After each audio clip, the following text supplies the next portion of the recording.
And I'll let you start the teaching. And now that we are here, yeah, thank you. Thank you. Okay.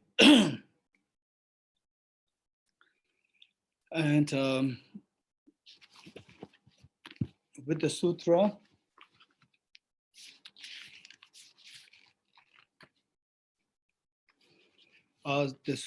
if Iki can kindly take us to the sutra.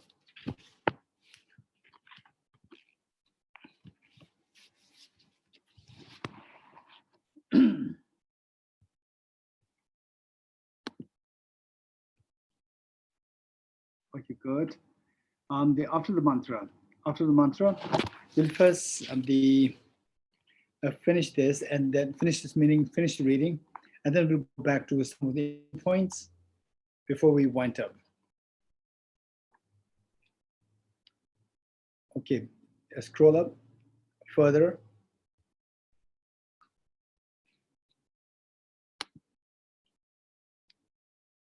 Okay, the further up. Okay, thank you. We'll continue reading this. So the Buddha said this sutra, and then the sutra continues. Avalokiteshvara, it is like this. This dependent arising is the Dharmakaya of all the Buddhas. Dharmakaya is the basic framework, basic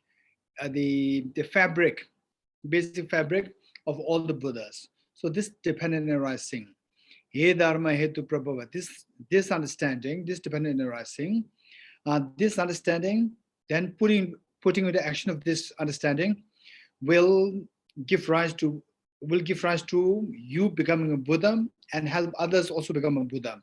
So therefore it is like the fabric, the Dharmakaya of all the Buddhas, the basis of the Buddhas. One who sees dependent arising sees the Tathagata. So here, one who sees dependent arising sees the Tathagata. That does mean that if you see dependent arising, then you will visually see the Tathagata. This is not the meaning. If you see the dependent arising, on that basis, then all your actions will go in line with that. Then you will embrace all the virtues dependent upon which your enlightenment will originate. Dependent arising, dependent origination. Then the gate, para samgate, bodhisattva happens, and you become a Tathagata, you become a Buddha. This is meaning. One who sees dependent arising sees the Tathagata. In fact, in the other sutra on dependent origination, the Rise Sealing Sutra, there the Buddha very clearly indicated, whosoever, this is very important, all of us must keep that in mind, whosoever sees dependent origination will see the Dharma. Whosoever sees the Dharma will see the Buddha. Let me repeat this. Whosoever sees dependent origination will see the Dharma, and whosoever sees the Dharma will see the Buddha. So the meaning is that when you see dependent origin, when you understand dependent origination, cause and effect so well, then we will not miss to embrace the virtues, will not miss to shun the cause of the miseries. And thereby you will see the Dharma. Here the Dharma is the Dharma of the Eightfold Noble Path. Dharma of the Eightfold Noble Path, and also the Dharma of the Nirvana, all spiritual realizations. And with these spiritual realizations, it will further take you towards the ultimate Buddhahood.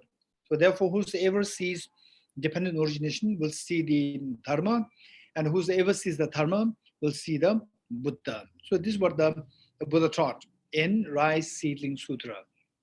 Okay, so continue reading from this sutra. It says, one who sees dependent arising sees the Tathagata, Avalokiteshvara. If a faithful son or a daughter of a noble family builds in a remote place, now the Stupa. Initially, Avalokiteshvara requested that how can one build a Stupa? So this is the Buddha being extremely practical. We will see how, say, the stupas, some people, they build very exotic, extremely beautiful, very expensive stupas. But then some people may wonder, while many people appreciate and many people rejoice in this building of the beautiful stupas, then what about those people who do not have financial the facilities? What should they do? So they can't build any stupas. The Buddha said, no, anybody can build stupas. How? Avalokiteshvara, if a faithful son or a daughter of a noble family builds in a remote place, even if you are in a very remote place, a stupa the size of a gooseberry fruit, a very tiny fruit size. Say you have like a glass, like a glass container, with a central pillar the size of a needle. Say, and the stupas usually have the backbone like the spinal cord like the wooden the support, and on that you you scribble the Om Ahom, and then surrounded by the mantras like Ye Dharma Hetu Prabhava and so forth.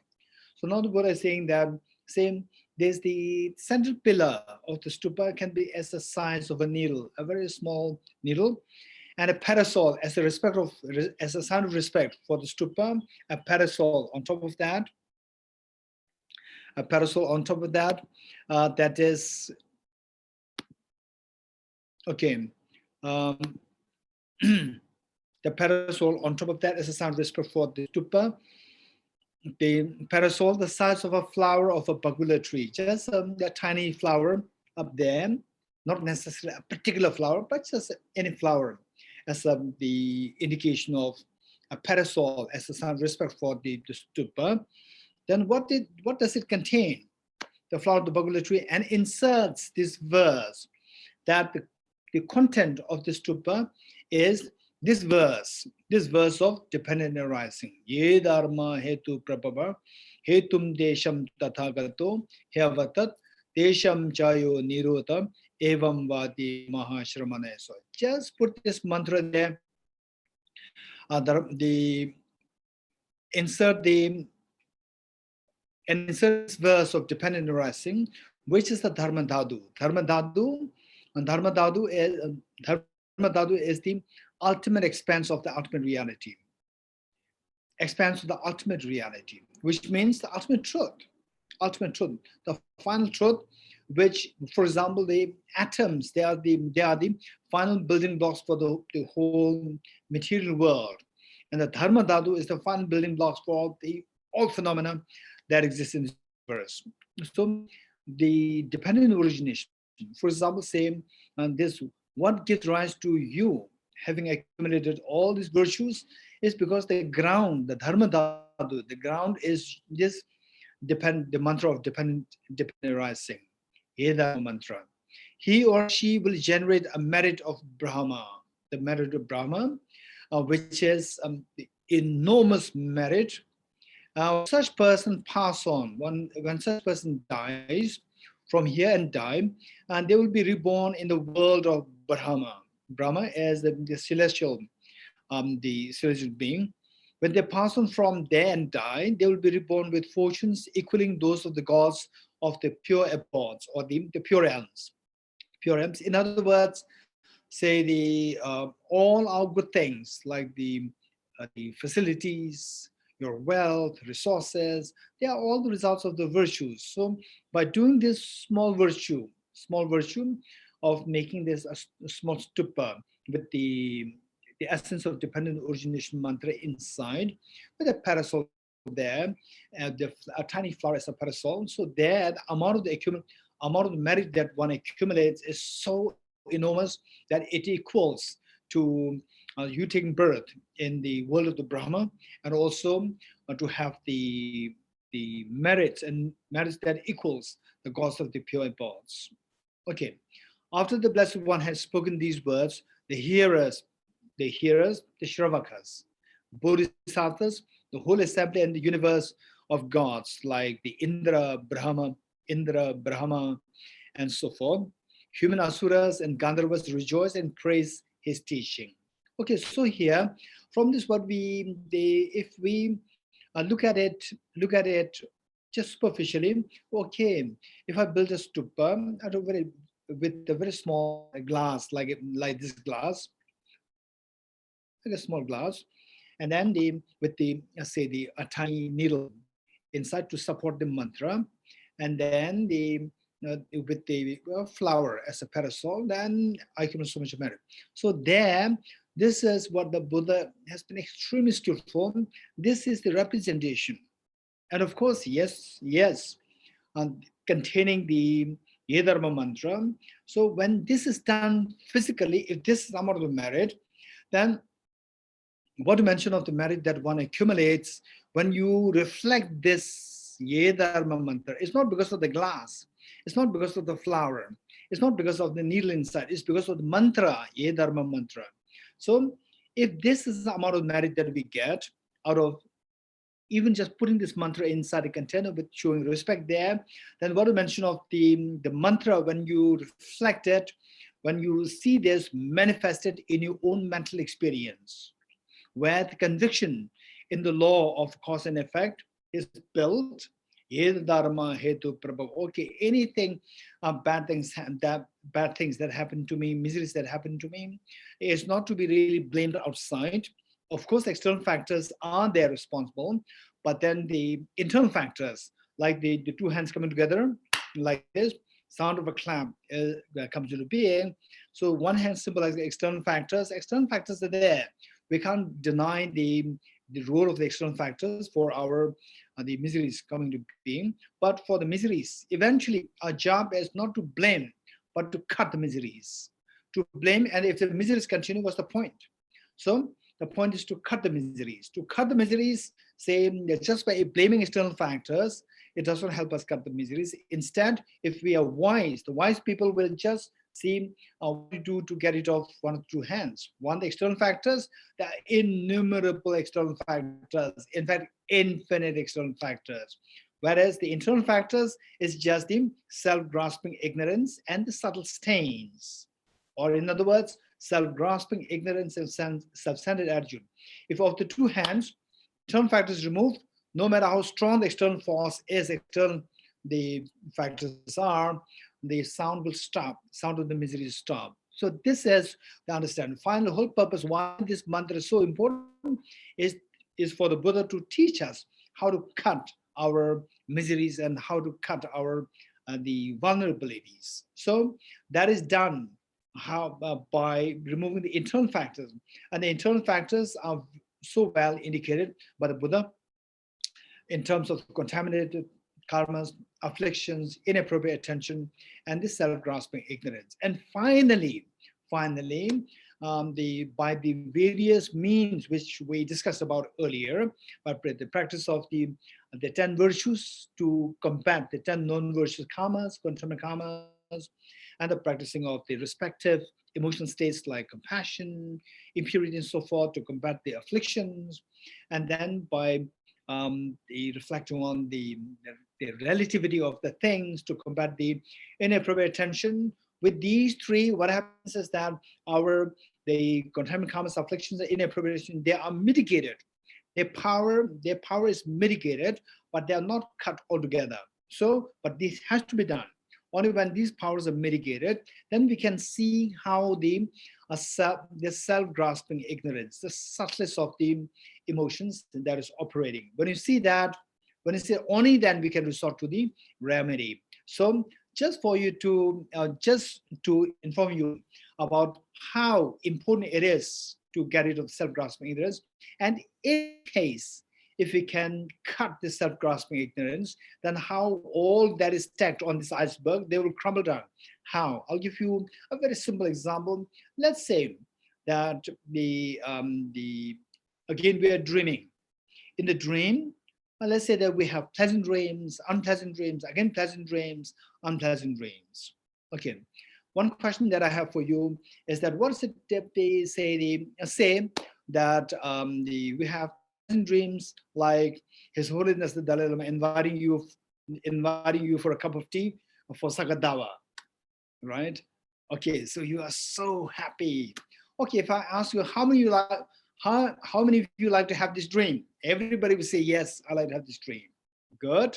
My next question: how many of you will have this dream tonight? That's my question. How many of you will have this dream? How many of you will have this dream tonight? right? Okay, nobody raises your hands. Why not? It's a very pleasant dream. Why not?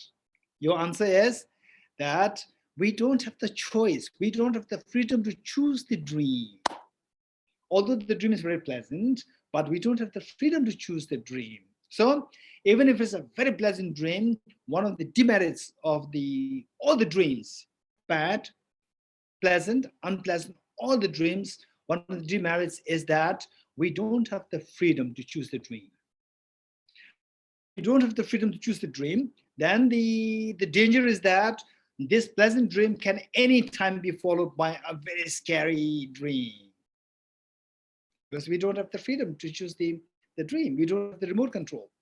So the point is that we have to so what's the best way? So how do we say, for example, you have a very pleasant dream of being with His Holiness the Dalai Lama, and then the next moment, then you go out, then you meet with accident, very scary accident, the dream, in the dream, and so do you like this? It's very scary dream. It's very scary. Overall, I don't like this. Okay, what should you do? What should you do? Say, okay, then I will wait for the next pleasant dream. Or the wise person will say, I'll wake up. I'll wake up so that I will not be affected by the dream anymore. So, with the demerits of all the dreams is that we don't have the freedom to choose. Lack of freedom to choose the dream is the lack of freedom. Lack of freedom is vulnerability and misery. This is misery, and misery is samsara. So the wise person will do what? Wise person will think of waking up from the dream, from dreaming altogether. So it is for this reason that the Buddha Shakyamuni is revered with the epithet as the fully awakened being, fully awakened one. So our job is to simply follow his footsteps. That is to wake us up from the sleep of ignorance. That is the job. Okay. So when we see the emptiness, self-grasping ignorance, final cause like the iceberg on which all the everything is stacked on this, and the how to say finally remove all this what is stacked over there is melt the iceberg, dissolve the iceberg, melt the iceberg. No, you don't have to really do anything. All what is stacked up there will be dismantled automatically. So the next question is, how to melt this iceberg of the self-grasping ignorance? It is only through introducing the counterforce, and the counterforce is none other than the wisdom to see the subtlest of the reality. What is the subtlest of the reality? The subtlest of the reality is what the Buddha indicated, Tathagata indicated as the third seal. Everything is of the nature of emptiness and selflessness. Okay, so with this, the point is that finally our job is to wake up from the sleep of ignorance. For that, we have to realize emptiness, and is a very auspicious connection or the link to the next the program, 7 sessions. So this we will do there in more detail about emptiness. And here I would like to also discuss a little bit about the merit. So there, the Buddha talked about the merit all the time. So building this stupa will help us accumulate so much merit of the Brahma, which means that the enormous merit. What does it mean by merit? This is a very important point. And then later on, I also like to touch a little bit about the merit is operating on the basis of the cause and effect. What is this cause and effect? This also like to touch on it a little bit. First, the merit. Let's say that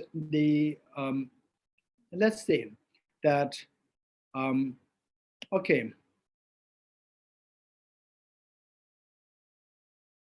Okay, let's say that um, use there is the destination. We are all heading towards a destination.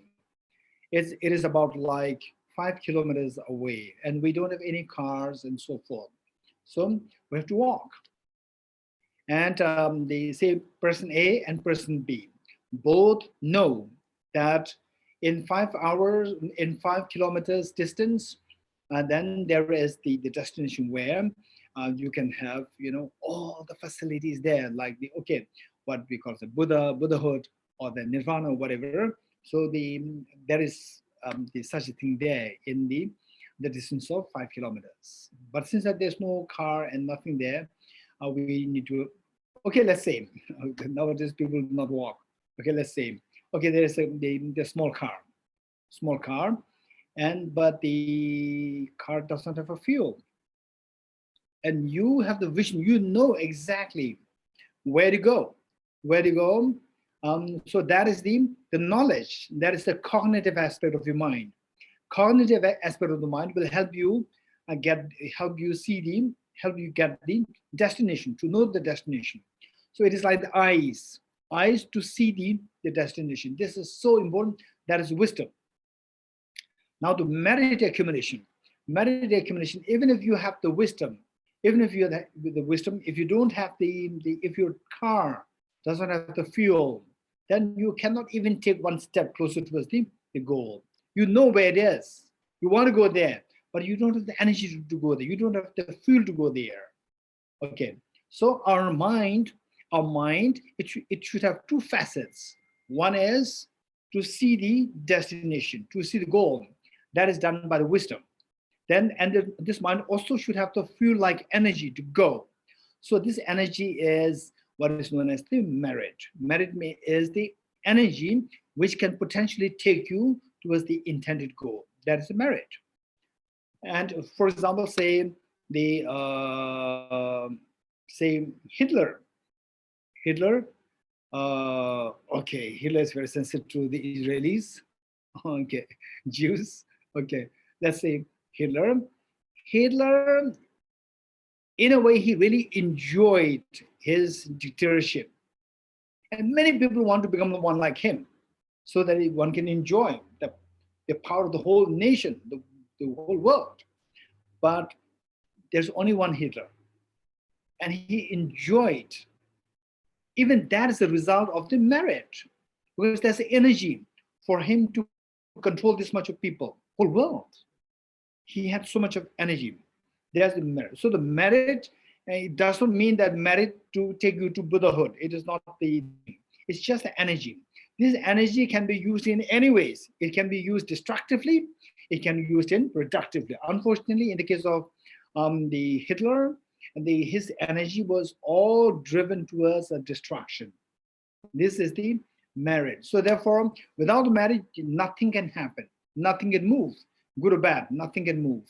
So the merit accumulation, and for the achieving enlightenment. And achieving enlightenment, we need a tremendous merit.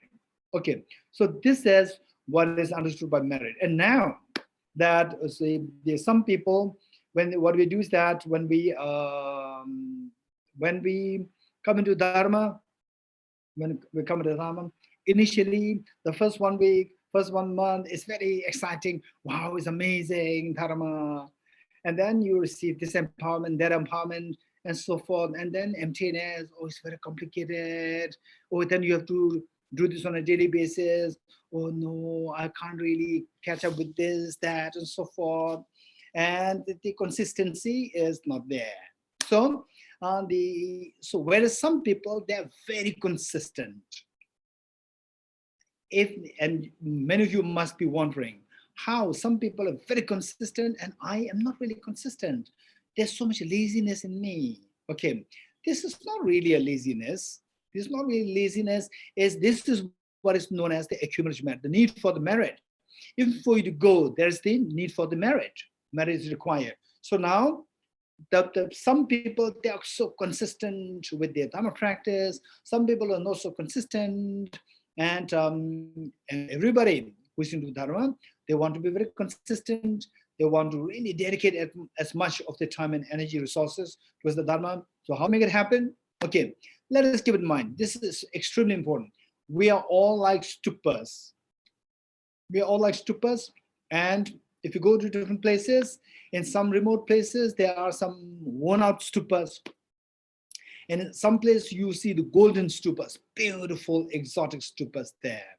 So you see two different kinds of stupas. So they say the people who are very consistent, if you look at His Holiness the Dalai Lama, his timetable, you wouldn't believe. He is extremely punctual, particular with his timings.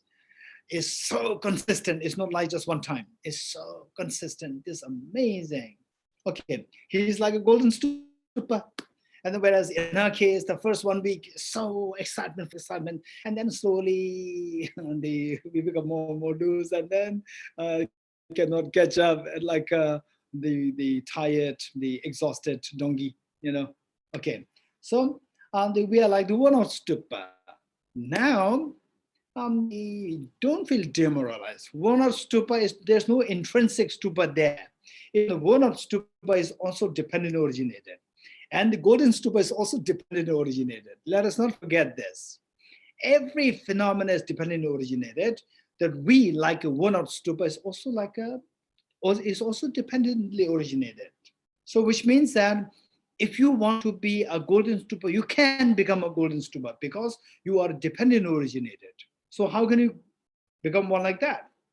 By knowing that, so this stupa, everything is operating within the domain of cause and effect. Everything is operating within the domain of cause and effect. Where the causes are destructive, the results are going to be destructive.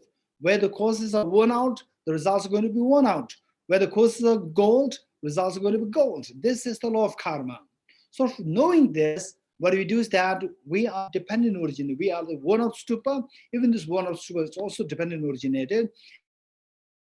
And this comes into being. This stupa originates by dependence on 1,000 or 2,000 worn out bricks. We are made of the stupa. We are the one of stupas, which means it comes into being. It comes into origination by dependence on like 1,000, 2,000 worn out bricks. So what we do is that, okay, since I want to be a golden stupa, and it is golden stupa or one of stupa is determined by the bricks. If the bricks are golden, then the stupa will be golden. And if the bricks are worn out, then I'll become a one out stupa. So what I do is that I keep removing one out stupa and replace it with a golden brick. Oh, sorry.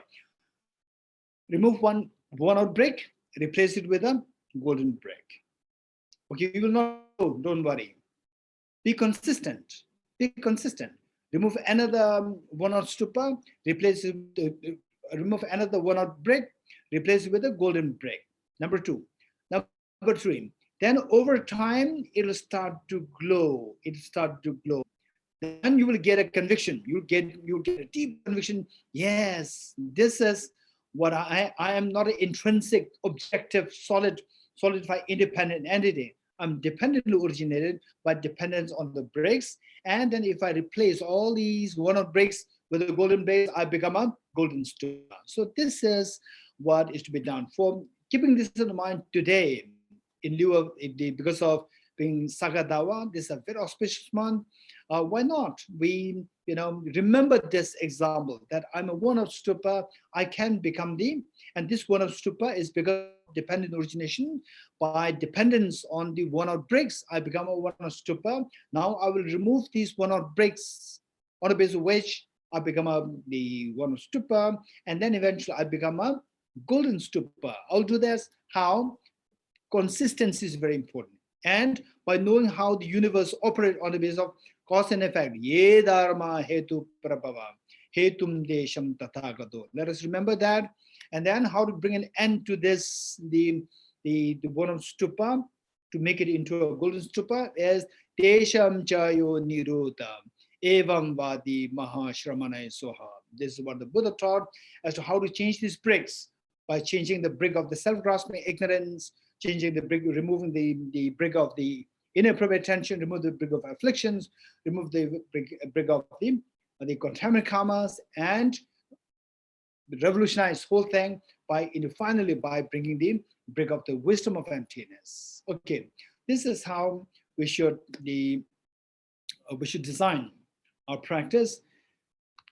Okay, in this connection, just for information, the law of karma, this whole fabric, whole universe is operating on the basis of the cause and effect. And this cause and effect, there are two There are two kinds. For example, let's say that if I, with this stick, if I hit this gong like this, then there's a sound happening. So this, that I hit this gong with the stick, and this gong, which has a very pleasant sound, it gives rise to the very pleasant sound. So this is a cause and effect, hitting with the stick and the gong giving rise to the sound. This cause and effect is nothing to do with the law of karma. This is a natural cause and effect. Natural cause and effect. So the whole universe is operating on the basis of cause and effect, and one class of cause and effect is a natural cause and effect. For example, let's say that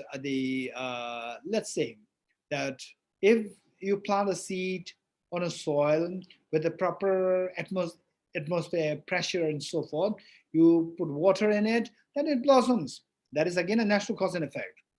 Now there is a karmic cause and effect. Karmic cause and effect, law of karma. So law of karma and the karmic cause and effect is where the cause and effect is operating, where the mental intention is involved. Mental intention, which we talked about this morning, about the 5 omnipresent mental factors. The 5th one is the intention. Contact, attention, discrimination, feeling, intention. So number 5, intention.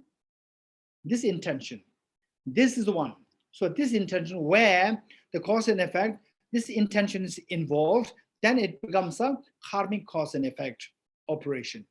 Okay, so all our experiences of happiness, suffering, they are somehow related to the karmic cause effect, the karmic cause effect operation. So therefore, for us, it is very important to take care of the intention, this feeling.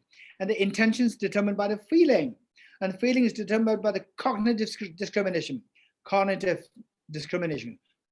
faculty of the mind, the discrimination. So we have to, and this cognitive discrimination, and that sees, oh, everything is like a dream. Everything is not like dream. Everything is so objectively real. So this is the job of the cognitive, the cognitive thought process that gives rise to the corresponding feeling, and then that makes you to operate. So where the cognitive discrimination says that everything is objectively real, then the feeling and corresponding intention then becomes so actively engaged. Involuntary pull and push happens. That is samsara. Whereas the cognitive thought process says that nothing really exists objectively. Everything is like a dream. The moment you wake up from the dream cannot affect you in any ways. So likewise, when you realize that everything is like a dream, nothing really exists objectively, nothing can affect you. So this feeling of intention is not going to be affected by any external factors. So this intention finally gets the rest, total rest, where not being affected by any external factors. That is known as nirvana. And the Buddhahood is not only that this mind gets the rest that is not being affected by external factors anymore at all. So now the Buddhahood is when even the stains, even the smell of the garlic is removed, then the mind, the tendency of the mind is to flow naturally to the infinity. This is the tendency of the mind. This is a very natural state of the mind. So when the cognitive stains are removed, then this mind automatically flows in all tensions, every atom of the universe. This is known as the omniscience, where you will know every atom of the universe and every mind of the sentient beings. This is omniscience. So of course, this question, which question? The question that the cognitive obscuration, that is one which obstructs your mind to flow to every atom of the universe. In other words, this obstructs you to know every atom of the universe or all phenomena. How does this happen? Cognitive obscuration. How does this stop us from knowing all phenomena? This is a very important question. And hopefully the next session with the 7 sessions program, which I was talking to Shahala this morning. So there, the audience, you can, if you're interested, and somehow if it really links you there, then we can do. This is a very serious question. Okay.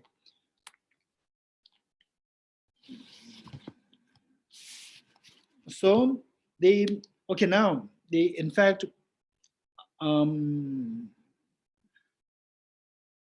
okay, so I like to quickly I like to entertain some questions from the participants. So before that, I like to quickly wind up what I'm saying from this sutra.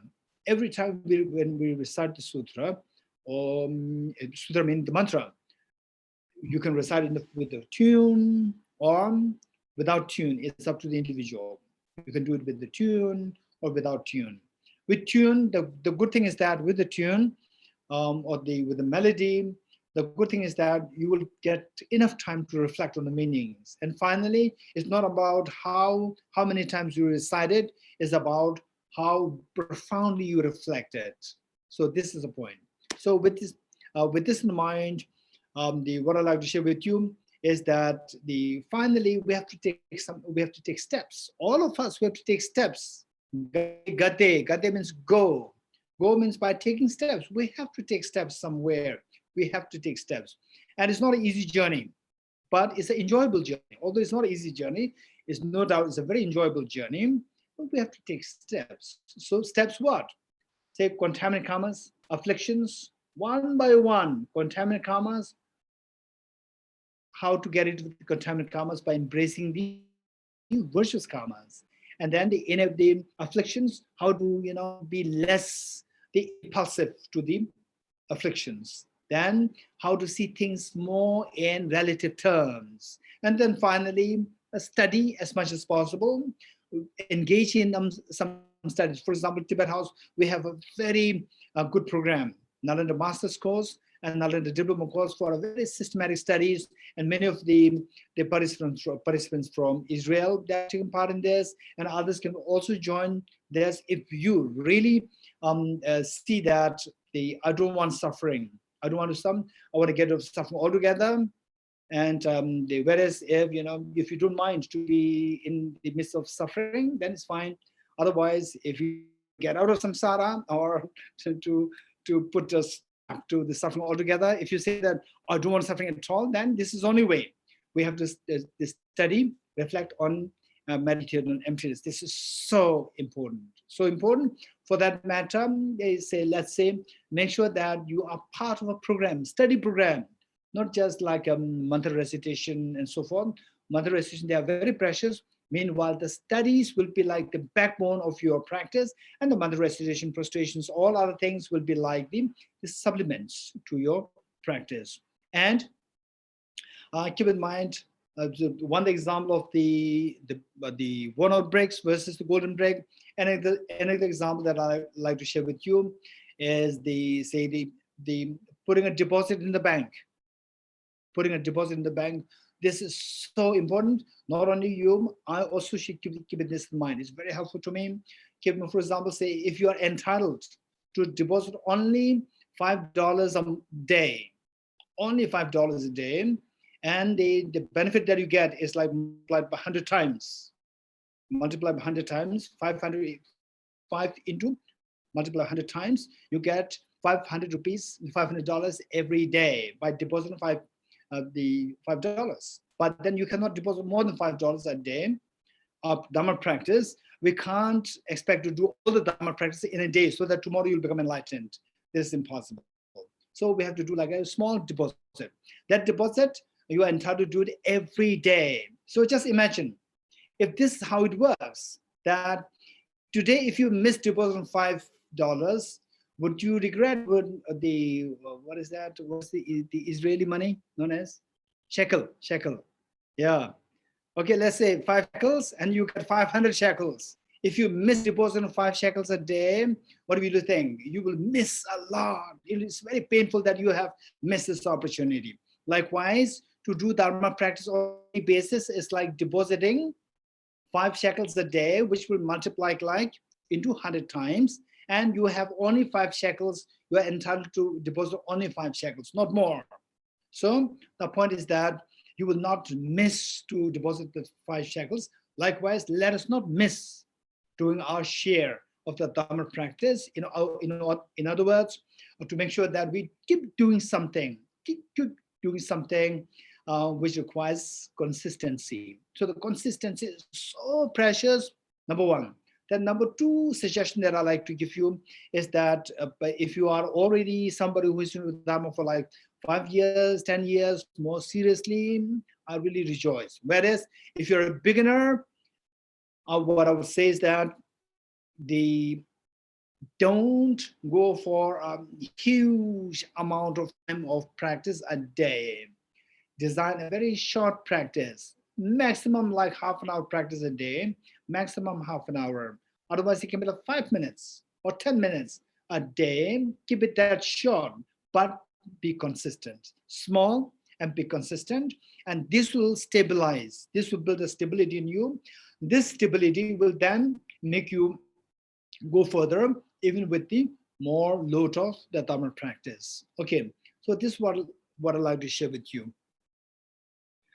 Okay, so so I'd like to invite some questions. Yeah, so Shmuel wanted to also ask before we started finished the other sessions. So where I'm gonna look to see where he is. Oh yeah. Okay. Hi.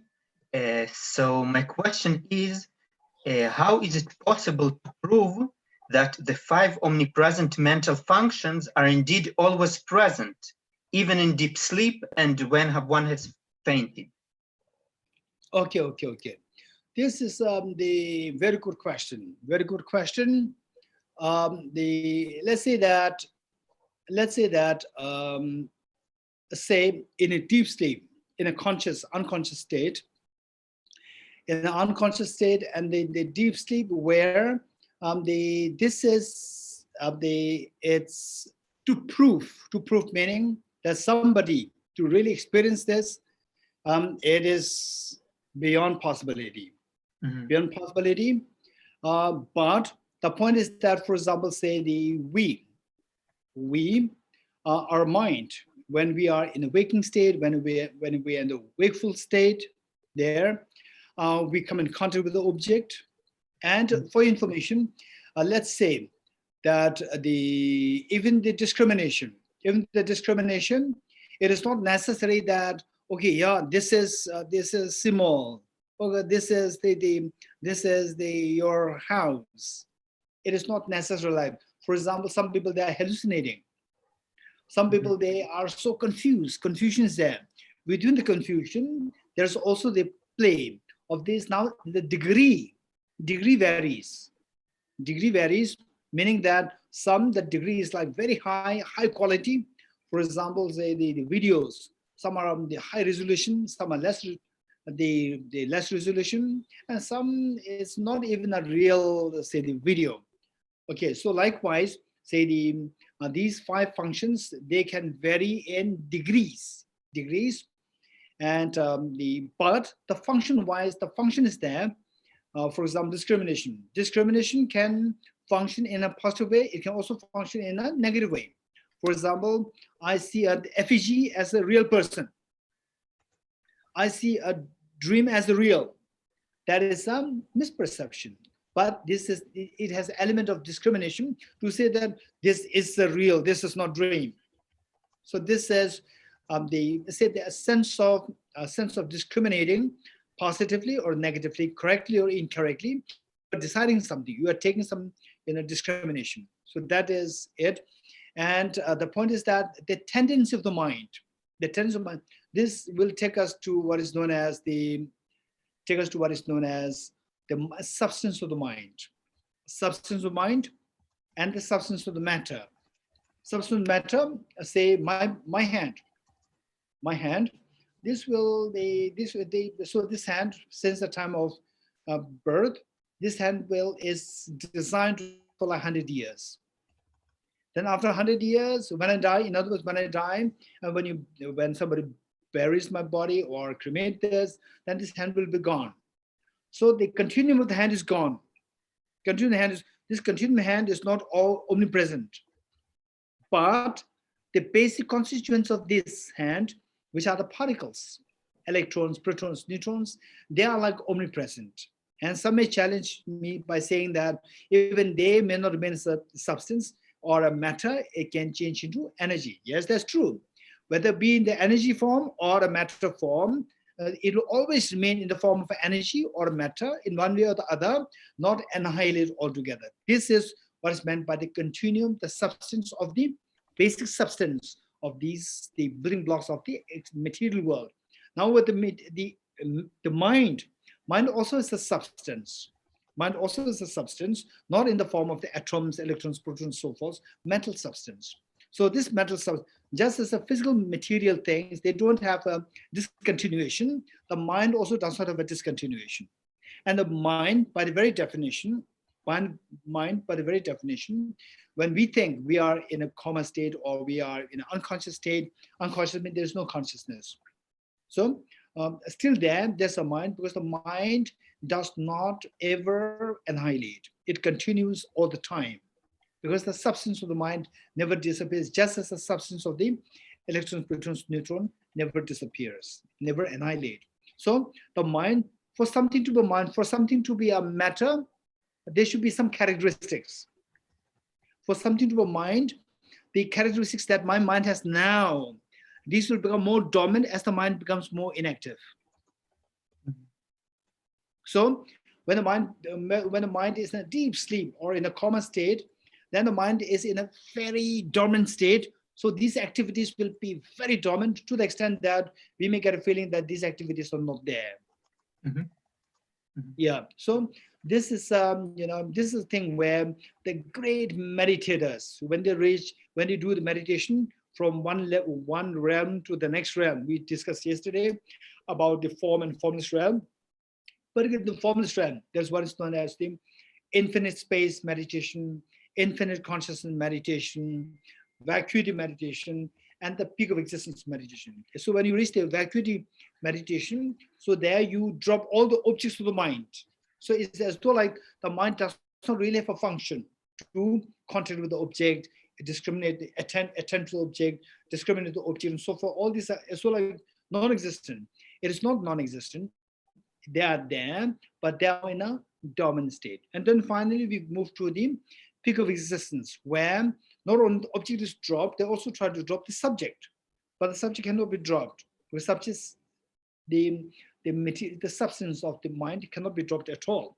Because of which it becomes only thing that they can do is that they can make it very subtle. Very subtle means it's very inactive.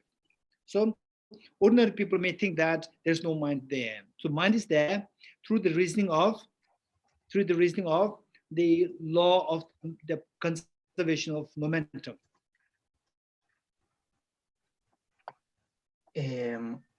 But even if I agree that mind is always there, the fact that these specific 5 omnipresent factors are there, is it something that can be proven by logic, or is it a very hidden phenomenon?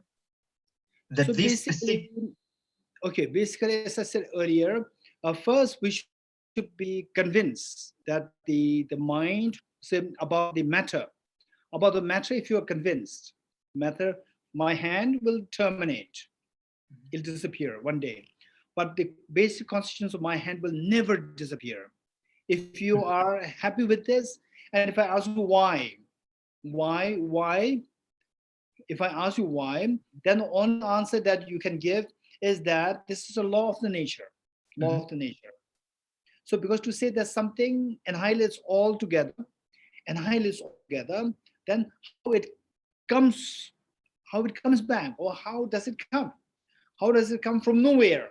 Then we end up in what is known as the absurdity of accepting costless production, random production, which is totally against the logic. So therefore, this is what is seen as the law of nature. So likewise, the mind. Then you apply to the mind. Before we talk about the activities of the mind, we talk about the substance of the mind. Just as the substance of the matter, do not annihilate altogether. Likewise, the substance of mind will also not annihilate altogether. Then the activities. In terms of now, at the moment, I have the mental, these 5 activities so active now. I have contact with you and attention, all these things happen. And then as I feel more drowsy, as I feel more sleepy, then these activities will become more inactive. More inactive. So that it can go to such a state where these activities will become, they will just go down into a very minute degree of the activity of the mind, when the mind becomes very the dominant state. So the activities also become very dominant. So, but it doesn't mean that the activities are not there. Activities are there. Yes. So in other words, the point is that, let's say that today I speak in English, and if I don't know English at all yesterday, and today to speak English is impossible. So last night when I was sleeping, what happened to the English speaking skill? It is in the form of imprint. It is from imprint. So imprint means a tendency is there, tendency for the mind to speak English. It is there, but then that tendency may not manifest. So when the mind, say when one goes into deep sleep, the mind is there, because the mind is very subtle. So these activities will become more like tendencies. But for your information, even the atoms, they're in constant movement, electrons. And the movements, more the heat, more the movement. When will these movements become zero? At what temperature? Earlier, at one point, it is believed that at 0 degrees centigrade, all the atoms will remain static. But later on, it is proved to be wrong. So it says that atoms, no matter how low the temperature, we cannot say that this is lowest temperature. The atoms continue to vibrate. There's a constant vibration there, not to the extent that which we can anticipate when there's obvious physical heat. So likewise, these activities may be in a manifest state, tendency form, this is always there. Without the tendency, the next activity cannot happen. Good. Yeah. So that means they're not literally always present, because sometimes they're in a dormant state. They're not. Okay. So I would say that for the time being, okay, if you go into that detail, I would say that it's literal.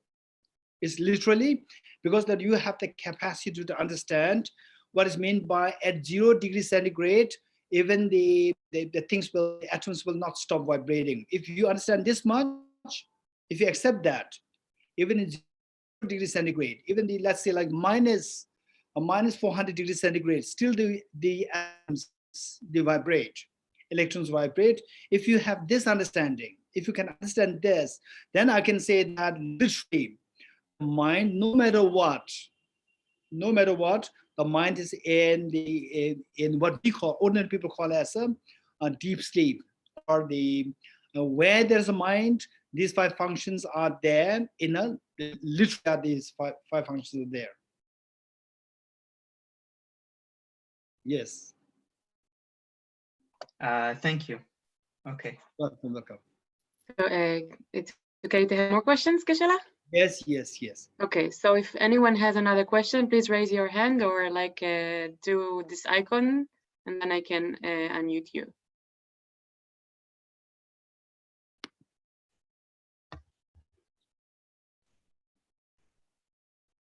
Any questions? Don't know. Oh, yeah, Leora has a question. Hi, everybody. Geshe, about the 5 omnipresent mental factors. You taught us in a very logical way that first we have the contact, attention, discerning, feeling, and intention. During this process, they are not omnipresent, only one after the other. Okay. In fact, I'm not too sure. My teachers may not be too happy if I teach you like this. How I teach in the secular world about the workings of the five omnipresent. Now, particularly since like recently, like 2 years, 3 years, around these years, I see that the teaching on the five omnipresent mental factors, this is something extremely great gift to the world from these Nalanda, great Nalanda masters. It's amazing. So I can correlate, this with many other things on the basis of how I explain the workings of the five omnipresent factors. Meanwhile, I present it this way so that people can understand it very easily, can relate these five functions with their mind very easily. And this one thing, but I said that these are the five omnipresent mental factors, which means that these the functions are always there with any kind of primary mind, which means that the first moment there's a contact, the second moment there is the attention. But what about the first moment? There's attention or not? Okay, so I explained it in a very what do you call it? The causal in a causal sequence for the people to understand it very easily. Once you understand this, then it is like, let's say that I'll give you one analogy. Say the butter. This is one example, very beautifully given in the text. Say the butter in a cold water, bucket of cold water. You put a solid butter there. So what will this water do to the butter? It will solidify the butter. It will solidify the butter. And then at the top, there is the sun. So what is the job of the sun? Is to melt the butter. What's the job of this cold water? To solidify the water, so the butter. So now when these two things are happening together, what will happen to this butter? So there we see that two things are happening together, and happening together mean two things. They are not like two distinct entities happening on the butter. So there's a synergy happening with the butter there. Butter is not too soft, not too hard. There's a synergy happening. So likewise, the mental, the mind, it is all these five things are happening simultaneously in the form of synergy. Let's say what I speak about the attention. Say, in fact, while you are coming in contact with the object, there's already attention being paid in a subtle way. So all this, when you understand that they say, okay, I open my eyes. The moment I open my eyes come in contact with my mother's the gift. Mother's gift. I contact. While contacting, my mind has my mind. I've been let's say that I've been used to my mind has been used to operating so fast, because of which my mind comes in contact with the object. The mind has been trained so fast, not really trained. This is how the mind operates, that it sees that there is the attention taking place, discrimination taking place, feeling taking place, and the intention taking place simultaneously. This is how the mind operates. So when I explain it more in let's say how should I say this? Okay, let's say first there is the sun, right? First there's the sun. To junior schools, I would say the sun, and then there's the Mercury, and then there is the Venus, then there is the planet Earth. No, they're all simultaneous, right? Why not you start with the planet Earth, and then the Venus, Mercury, and then the Mars, and why not like this? So this is for people to understand very easily. Once you understand it, then it is for us to see things from micro level. At the moment, how my explanation is more from the macro level. We have to go into the macro level, the way the first questioner asked about whether literally these five functions are happening. So this is how I'm explaining on the macro level. My macro level, these things are operating. Again, on the macro level, operating simultaneously. Okay, Leorella.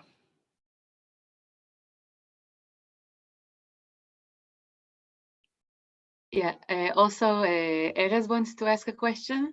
So Yes. 1 second, I just find him among the people and then I can unmute. Okay, cool. Yeah, Erez, you can ask. Hello, Geshe Tashidele. Yes. Thank you very much for the teachings. My question is, what is the relationship between the mental factor of intention and mental afflictions? So let's say I have... No, repeat it again. So what will be the relationship between the mental factor of intention and mental afflictions? So let's say if I have anger in my mind, is anger the same as the mental factor of intention? Okay. So now they say, again, on a very gross level, I can say this, but in a technical level, I like to talk more technically. So technically speaking, say the 51 mental factors. 51 mental factors, all the 51 mental factors, they are substantially different. They are substantially different, 51 mental factors. So the mental factor of intention falls within the category set of the 5 omnipresent mental factors. Then the afflictions, they have the 6 major afflictions and the 20 secondary afflictions. So they are all substantially different mental factors. They are not subsumed under one another. They are different entities. So this is technical answer. And if you don't understand it, tell me, then I will go into the gross ones. Technically speaking, all these 51 mental factors, they are not subsumed under one another. They're all like independent mental factors. So the intention and the mental factor of intention and the afflictive, the mental factors that you're talking about, afflictive mental factors, they come under this section. 6 root afflictions and the 20 secondary afflictions within the 51 mental factors, and the intention falls under the category of the 5 omnipresent mental factors. They are very distinct. They are not to be seen as one subsuming under the other. Okay, it is. Yes, I accept. Thank you, Geshe. So I accept what you say. So okay. what will be the relationship between, if they are mutually exclusive, what will be the relationship between anger as a mental affliction and the mental factor of intention that I have? Same. Say the anger. Now, say in one way, the anger serves as the motivating factor, and then the one intention, not all the intentions, one intention which comes later than the anger. So this anger can trigger this intention to get into physical actions and verbal actions. So this intention becomes the karma, and the afflictions of the anger, anger becomes the driving force. So afflictions give rise to the contaminated karmas. So the intention, not all intentions, intention which follows this are the affliction of anger. So that is the karma, and the affliction is the anger is the affliction which drove that karma to arise. So these two are sequential in nature. Yes, it is. Very much. Thank you. Thank you so much. It's wonderful to see you. Thank you again. It is. Welcome. Okay, Geshe, we also have Samita Tenzin. I hope I read the name correctly. Hello, Geshe. Yes. Oh, Smita ji. Yes, Smita ji from Bangalore. Yes. So my question was, these 5 mental factors are actually involuntary, right? So they arise involuntarily. But what I pay attention to or how I discriminate is a factor of my past karma. Okay. So this mental interaction, the 5 omnipresent mental factors, are they all the involuntary or voluntary? So it is like saying that all the human beings, are they boys or they're girls? So some are boys, some are girls. Likewise, these 5 omnipresent mental factors, some of them are voluntary, some of them are involuntary. So which are more like, say, the very instinctive, the spontaneous, very spontaneous innate afflictions. There, the 5 omnipresent mental factors involved with these afflictions, they are very the involuntary. Whereas, for example, like building virtues, coming to attend the class, okay, this afternoon class, shall I go there or not? So I just had my lunch, I'm feeling a little tired, I like to go to rest, take a nap. Okay, so there is all voluntary, it's not involuntary. So there's some are voluntary, some are involuntary. And some of them are greatly influenced by the past karmas, and some of them are not so influenced by the past karmas. There are varieties. Okay, thank you. So the way we discriminate is not always a result of a past karma, that I like this or I don't like this. The tendencies. For example, let's say discrimination. Okay, so the let's say discrimination. I am Dorji. Say you are seeing me for the first time. I say, I am Dorji. Who are you? Then you will say, I see you are Dorji. This is not from the past life. This is from the right now. Action, the karma of this very karma can, this really very karma of me, introduce myself, triggers your discrimination to arise effectively. Okay. Okay, Smitaji, thank you. Thank you. Welcome. Okay, Mayaji. We have time for more questions, Geshe-la, or? Yes. Okay, sure. so if anyone has a question, yeah, please do the sign. Also, you can. Okay. Hi, Farina. So Farina also wants to ask a question. Hello, Gunda. Okay. I'm very, very happy to see you, first of all. I had a question with respect to is that the reason, the fact that first we have the affliction and then we have the intention, that only from the moment we have the intention, only at that moment we would call it karma, whereas the affliction itself is not yet karma? Is that the reason why we say afflictions themselves are not karma yet? Okay, Farina, your question is so good. Okay, you are putting me in a problem. So now it's time up. I'm joking. The question is very good. Thank you. The question is very good.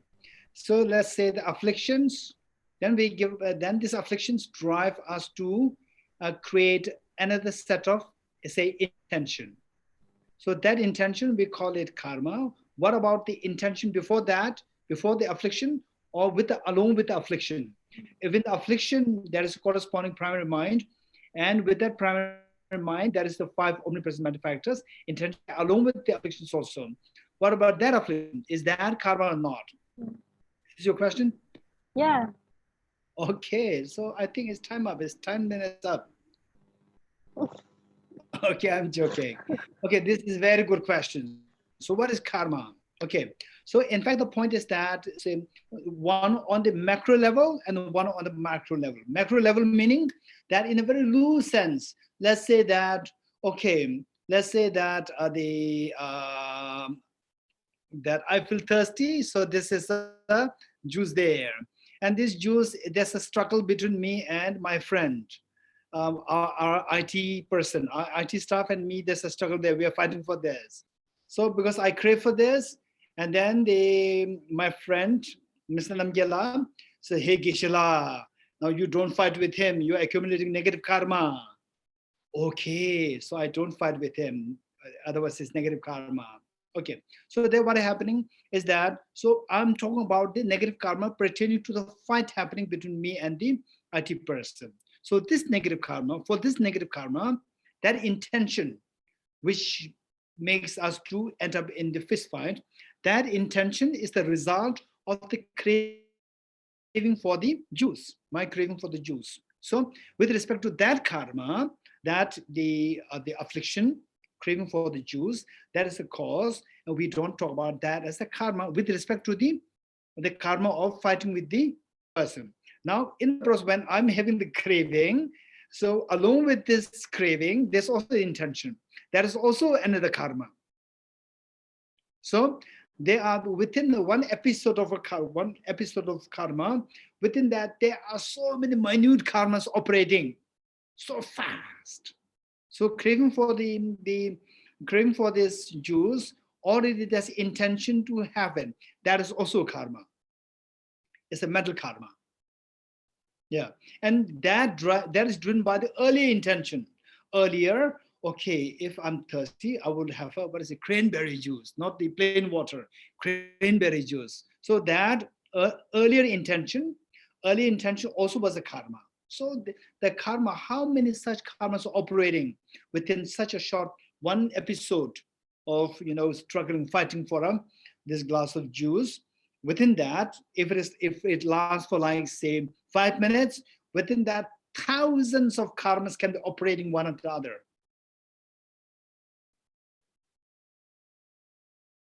Farina? Can I quickly clarify? Yes. Then?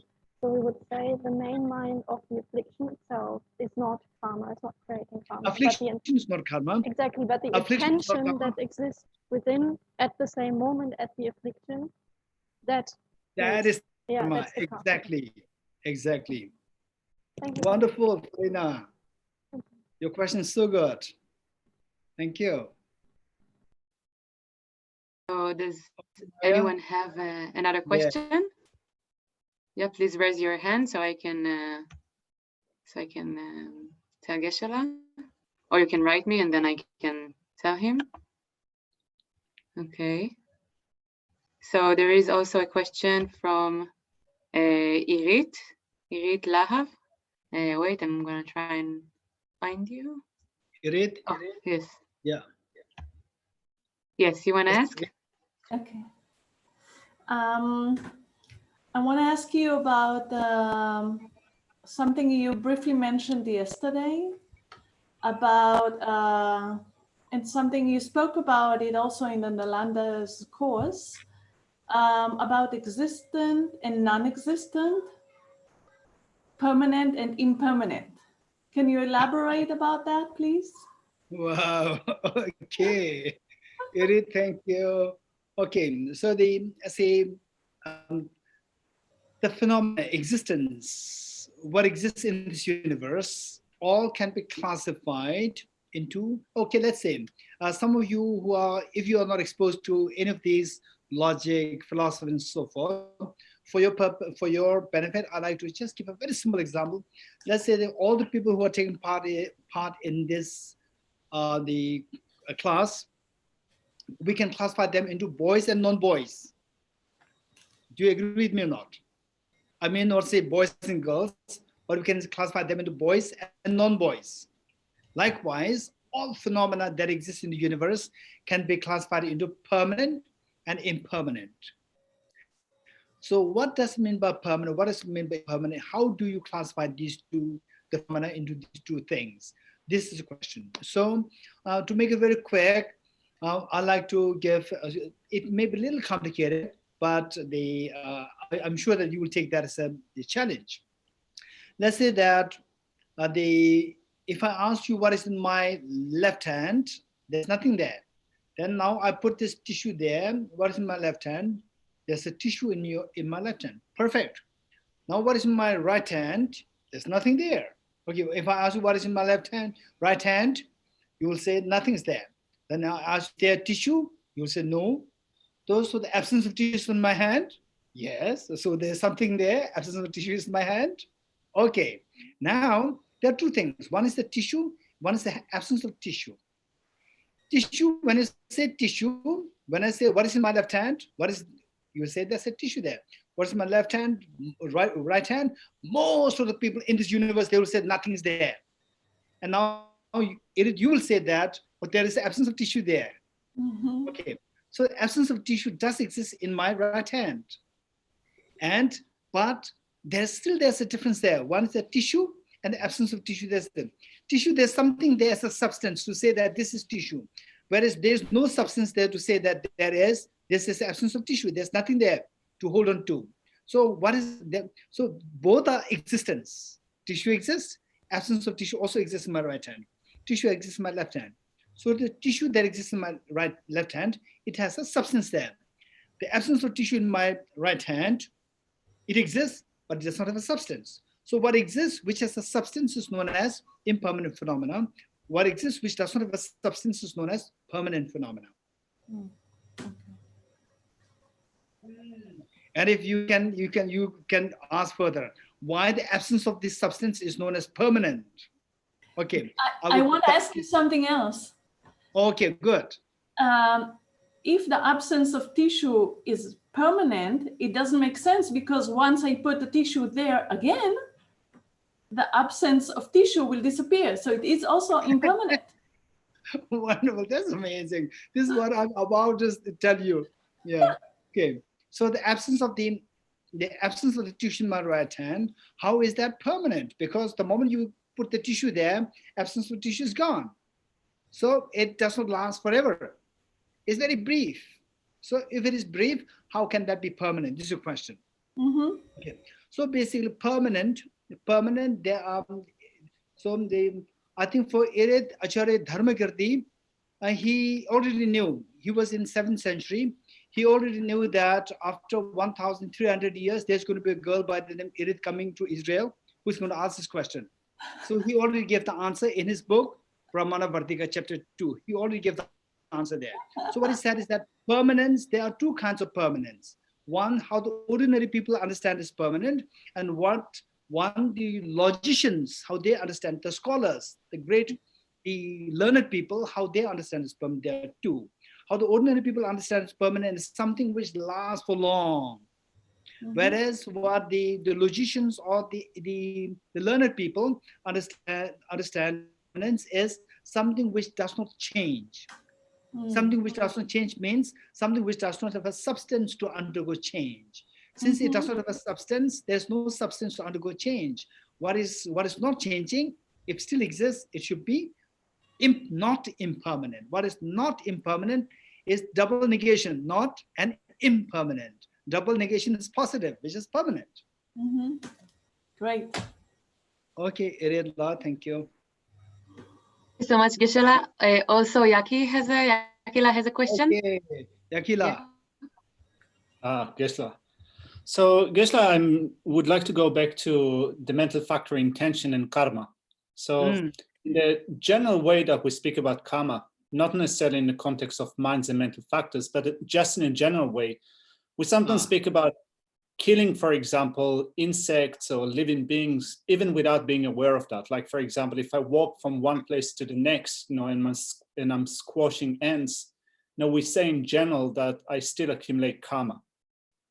But then, if the mental factor intention is that which rouses the mind and moves it towards an object, if I'm not aware of such killing, for example, or other things that I do, then in what way is karma created?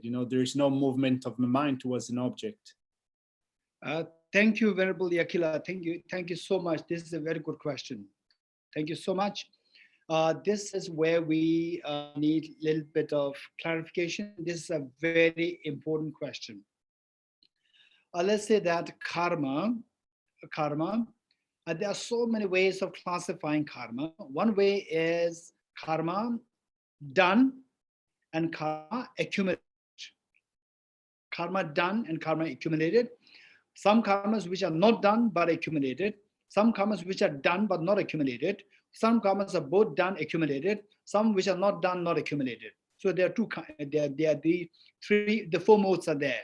So with this, say, generally speaking, say, if you are very confident that in this hall there is no the insects, you are very confident and you are very compassionate towards the insects, and you have a great sense of reverence to the Buddha's teachings, valuing the Buddha's teachings not to harm others.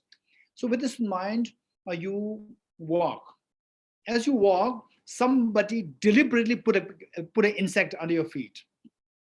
And you are unaware of that, but you kill the insect. So what happened? So this is what is known as karma, which is done but not accumulated. So this classification is very important. Karma done, not accumulated. karma not done, but accumulated, and then karma done, accumulated both, karma not done, not accumulated. So this classification, say, to give an example, say karma, the not done, but accumulated. The example that I give you now is the karma done, but not accumulated. So you step on an insect, the insect died, and you are still unaware that insect died. So that is karma, which is done but not accumulated. You do not accumulate karma. Don't worry that you don't have to go through a consequence in the future. But now there's another karma which is not done but accumulated. For example, let's say that okay, there are so many cockroaches in the kitchen. What should I do? Yeah, that's very true. You can just spray the insecticides. No, I cannot do that. I learned from the Dharma friends of Israel that I cannot do that. Okay, but yeah, it's very common. That's very true. Then what do you do? Then the cockroaches will keep multiplying, and then more people, it'll be a great nuisance to you, right? So do something.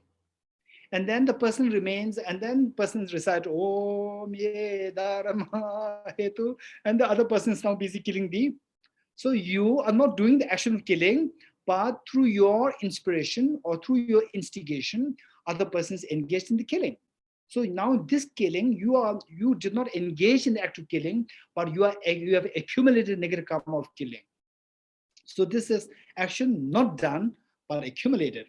Now along this, this is a very broad understanding of the karma classification into done and accumulated. Now, one thing that I'd like to share with you is that in case, let's say that the on the road, or let's say that in this hall, I know that sometimes the insects come, which are very tiny, and honest, until I look at it very carefully, I don't see the insects.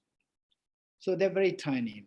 I know that, but it's not that always there are insects. Sometimes there's no insects. Sometimes there are insects, and today is very busy. So I don't really have time to look at it so carefully. So I just tread. Then I run so fast, and meanwhile I kill several insects. So what is this? Is this accumulated, not accumulated? This question. So there, the Buddha made it very clear. That where you have a doubt that there may be insects, where you have a doubt, and then you do not take precaution to clear it or look at it, and then you tread on it, and if you kill the insects, you accumulate negative karma. But that karma is much lighter as compared to somebody who knows that there is insect and tread on it and kills. Comparing with that, your accumulated karma is much lighter. Okay, these nuances are there. This is what we have to learn. Okay, thank you, Akila.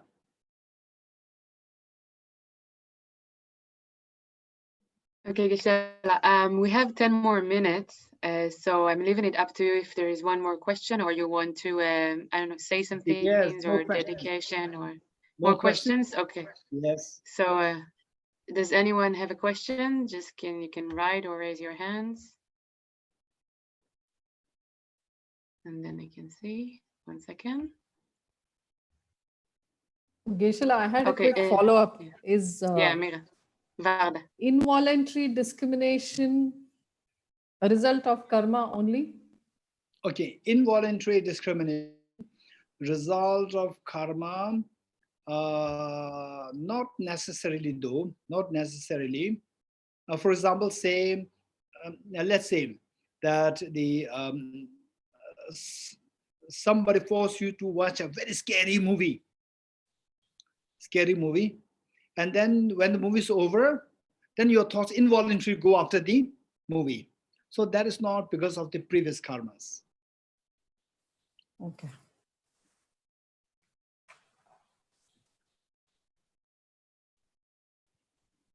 Can I? אני יכולה, מאיה? כן. בקשר לשאלה, excuse me, according to the question of Yakila, in the 4 possibilities, what is the function of intention and what is the function of motivation? Okay. Damdul. This is again a very good question. The distinction between the intention and the motivation. Again, on the broad picture, for example, like, okay, in the context of, let's say, the doing meditation on emptiness. Okay, so now I need to meditate on emptiness because that is the final remedy to overcome all all my miseries. So I have to meditate on emptiness, and that too I will not do it just for myself, but for all the sentient beings. So with this is the motivation. Then you go to sit down, and then you recite the Dharma, reflect on the meanings, and start meditating on emptiness. So this intention to meditate, and then what the motivation for the sake of all sentient beings, you are doing it. So from this big picture, you see that the motivation is the motivation of compassion, and the actual act of intention of meditation emptiness. So there we see that these two are two distinct things. So one is, in other words, with the motivation, there's intention to free the beings. So that intention serves the cause to trigger the intention to meditate on emptiness. So within the intentions, we see that one is the motivation and one is the actual act of the meditation. Okay. Thank you, Vardala. Okay, Gisela, so if you have time for my one question or you want, because we have 5 minutes left. So if you want to... okay, any question, then I would be to... Otherwise, if you have questions, yes, anybody? If not, then we'll do the dedication prayer. Okay. Yes, there is one more question from Elisheva. Yeah.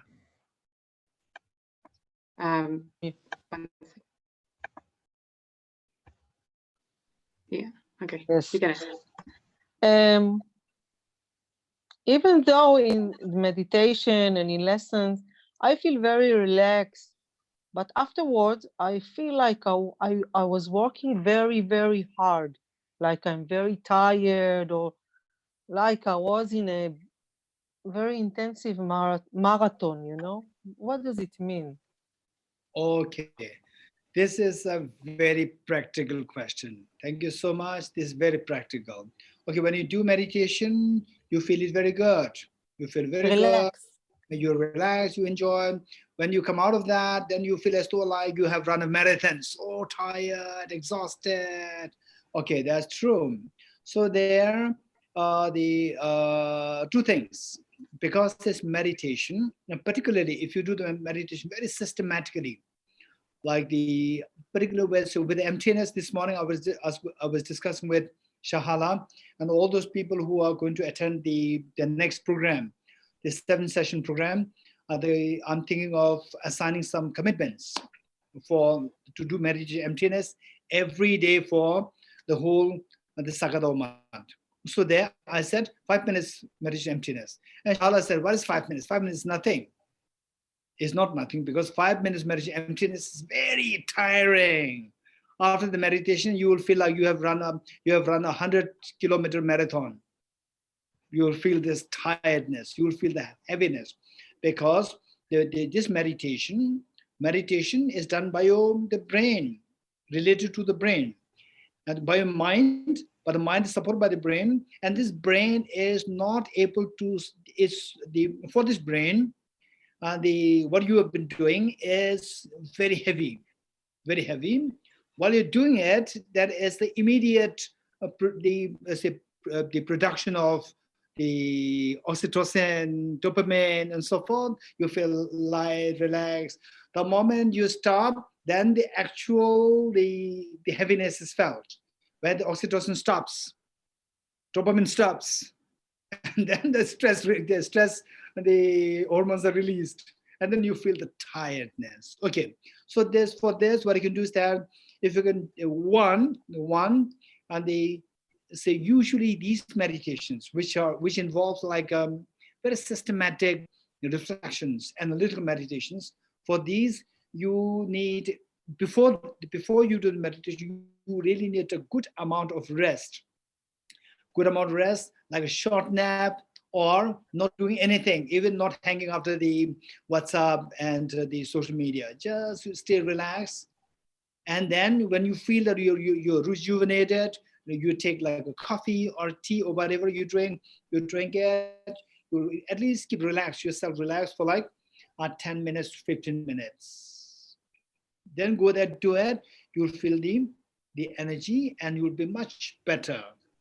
As opposed to you keeping yourself so busy, oh, now it's my time for meditation, you do it, then instantly you may feel the little light, but then after that you'll feel the heaviness, because the brain and the whole body cannot really, it is not really fit and so healthy and rejuvenated to take this practice. So good rest is very important. Number one, good rest. Number two is the nutritious food. Nutritious food, this is so important. Nutritious food, good rest, and a little bit of exercise. These three things are mandatory for the practice to be successful. Plus, that after the practice, you don't feel so tired and exhausted. This is a very practical question. Thank you, Elisheva. So, Geshe, before you do the dedication, I just first wanted to say thank you so much for coming here in Zoom, this virtual sort of like community that we can create for ourselves and teaching us. It's just so precious and wonderful. And also for me personally, I mean, I did a retreat with you 4.5 years ago in Tashita, and literally it changed my life and made some decisions upon it to continue, you know, with the Dharma. So thank you so much from my side. And yeah, Shachar would like to say some words after the dedication, so please stay with us because he will explain the continuing of the wonderful teaching that we have with you. So again, thank you so much, and I just pray and wish that we have more teachings from you, because it's like sustaining and make everything way more wonderful. So thank you so much for this, really, from my heart, and I think in the name of everyone here. Yeah, thank you so much, Mahayana. Thank you so much. Thank you. So we can dedicate if you want now. Okay. Shahala will say later? Yeah, after. Okay.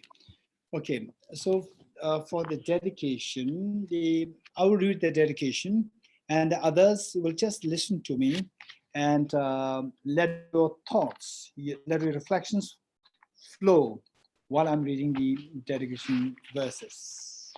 Okay. As for the dedication, let us pray. Let us pray that all the people who died to this coronavirus, and all people who are badly affected by this coronavirus in the hospitals, in the ICUs, and all the people who are affected, and all the medical staff, doctors, nurses, and the medical assistants, all of them, they soon be able to find the rejuvenation. They soon be able to find relief, a feeling of the freedom from the fears of this coronavirus. And let us pray that there's the search for the treatment of this coronavirus may it soon be developed, may it soon come true, and that His Holiness the Dalai Lama, the true source of joy and happiness on this earth, may he live long, and that his wishes be fulfilled spontaneously, given that people like him, His Holiness the Dalai Lama, is there, who only thinks about the world, for the whole humanity. If these great beings are there, the world is going to be happy. If these great beings are not there, the world will never find happiness. Somehow there's going to be always conflict between I, you, me, we, and they. So let us pray that His Holiness the Dalai Lama and all the enlightened great teachers who contribute to the harmony of the world let us pray that they live long and that their aspirations come true, and hope that all the world leaders, they learn from these great leaders like His Holiness the Dalai Lama, how to have a sense of oneness of humanity. Okay, and let us also pray that through, say, the concerted effort of each of us, each of you individually, may you soon see the dawn of the wisdom of emptiness, and also see the dawn of the bodhicitta, the unconditional love of bodhicitta for all human sentient beings. And let us also pray that the activities of the Dharma centers, such as the Dharma Friend of Israel, the activities of Dharma flourish in terms of the study, reflection, meditation of bodhicitta, wisdom, emptiness, and the common sense of the oneness of the humanity. All these activities thrive in these very beautiful centers such as Dharma Friends of Israel. So with that in mind, let us do these dedication verses. In the land encircled by snow mountains, you are the source of all happiness and good. All powerful channels say Tenzin Gyatso, please remain until samsara ends.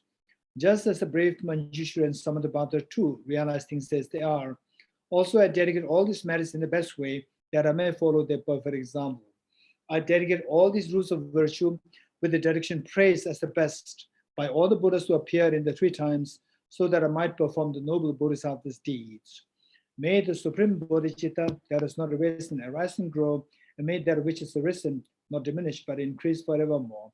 As long as space remains, as long as sentient beings remain, until then may our true domain to dispel the miseries of the world. Due to the merits of these virtuous actions, may I quickly attain the state of a Guru Buddha and lead all beings without exception into that enlightened state. I dedicate the merit thus gathered towards the realization that is in the prayers of all the Buddhas and the Bodhisattvas of the 3 times, and to the upholding of the Dharma of teaching and realization. May I in all lives, through the force of this merit, never separate from the 4 wheels of the Mahayana vehicle, and accomplish all the stages of the path, renunciation, bodhicitta, perfect way, and the 2 stages. With a wish to free all beings, I shall always go for refuge to the Buddha, Dharma, and Sangha until I reach full enlightenment. Inspired by wisdom and compassion, today in the Buddha's presence, I generate the mind of full awakening for the benefit of all sentient beings. I go for refuge to the Triple Gem. I confess the negativities individually.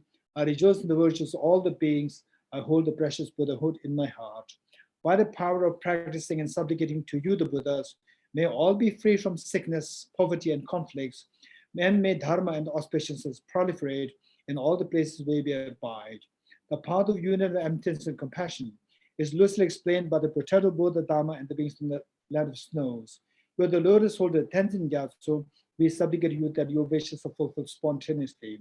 May the operations of evil thoughts and deeds of the negative forces of humans and non-humans who harbor malice through perverted prayers against the teachings of the Buddhas be totally vanquished through the power of the truth of the 3 jewels.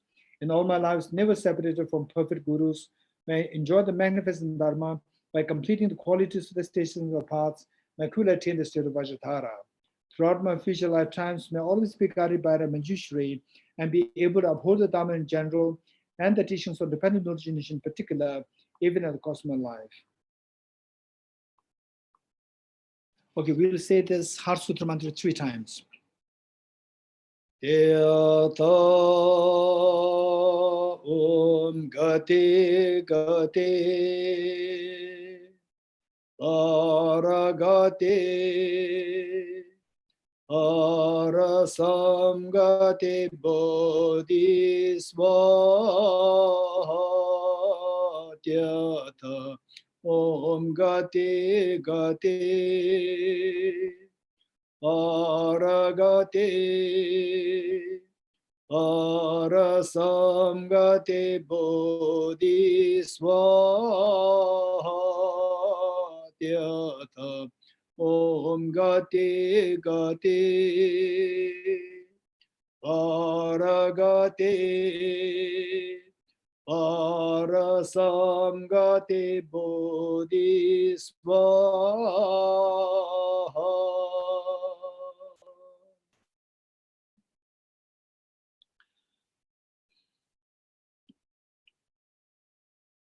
Okay, thank you, Shahala. Thank you, Maya. Thank you, Iki.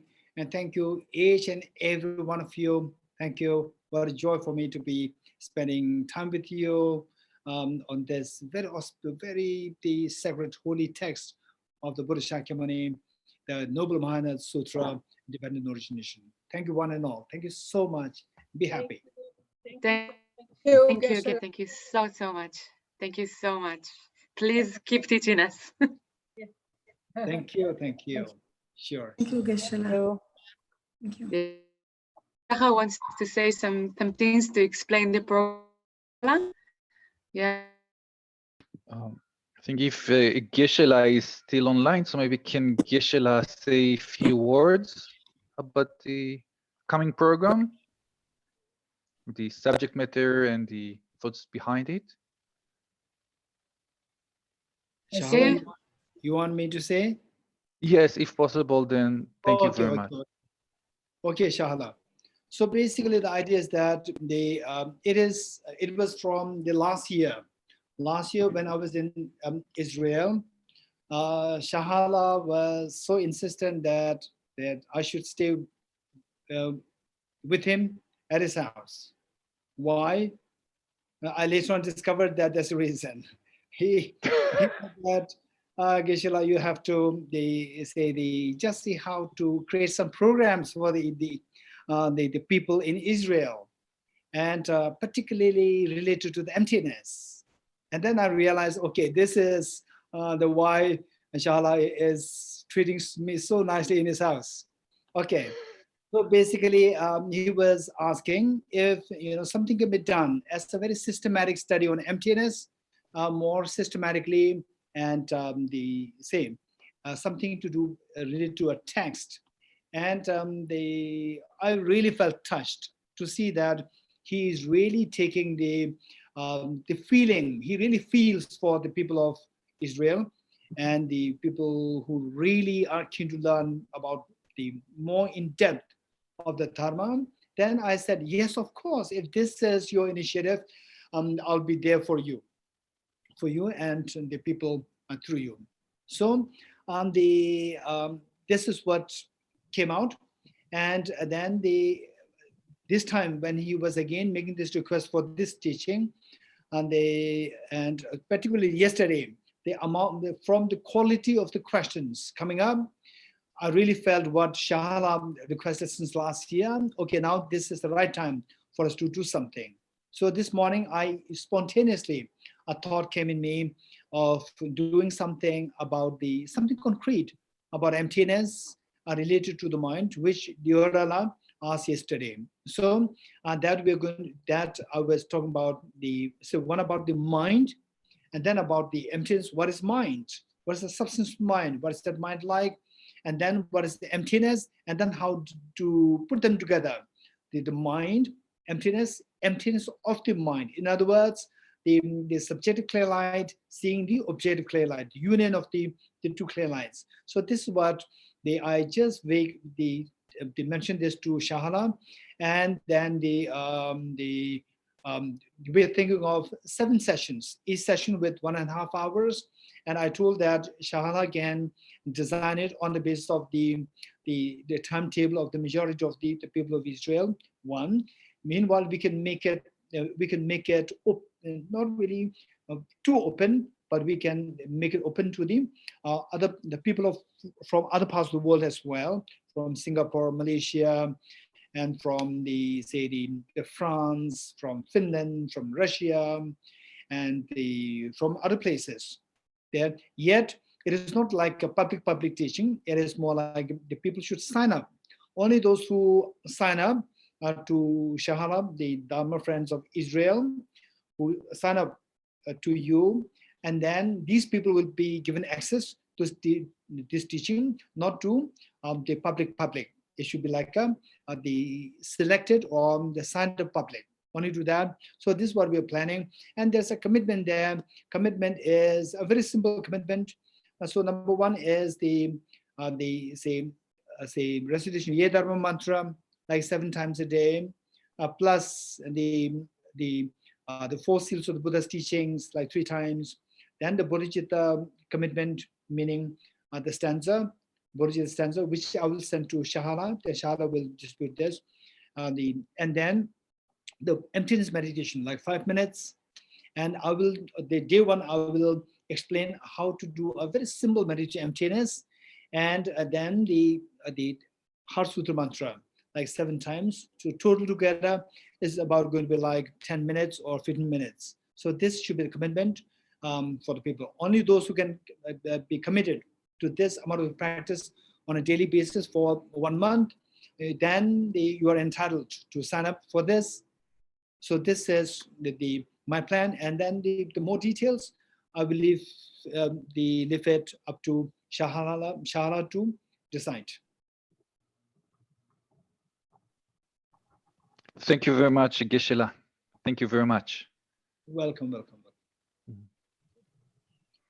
So all other details, I think, will be sent by mail, and like all the technicalities will be also advertised in the Dharma Friends of Israel facilities, like the website and Facebook, because we still need to finalize it, right? So now Geshe so generously provide us with the information, and then we try very soon to give all the technicalities like days, time of the day, and so on.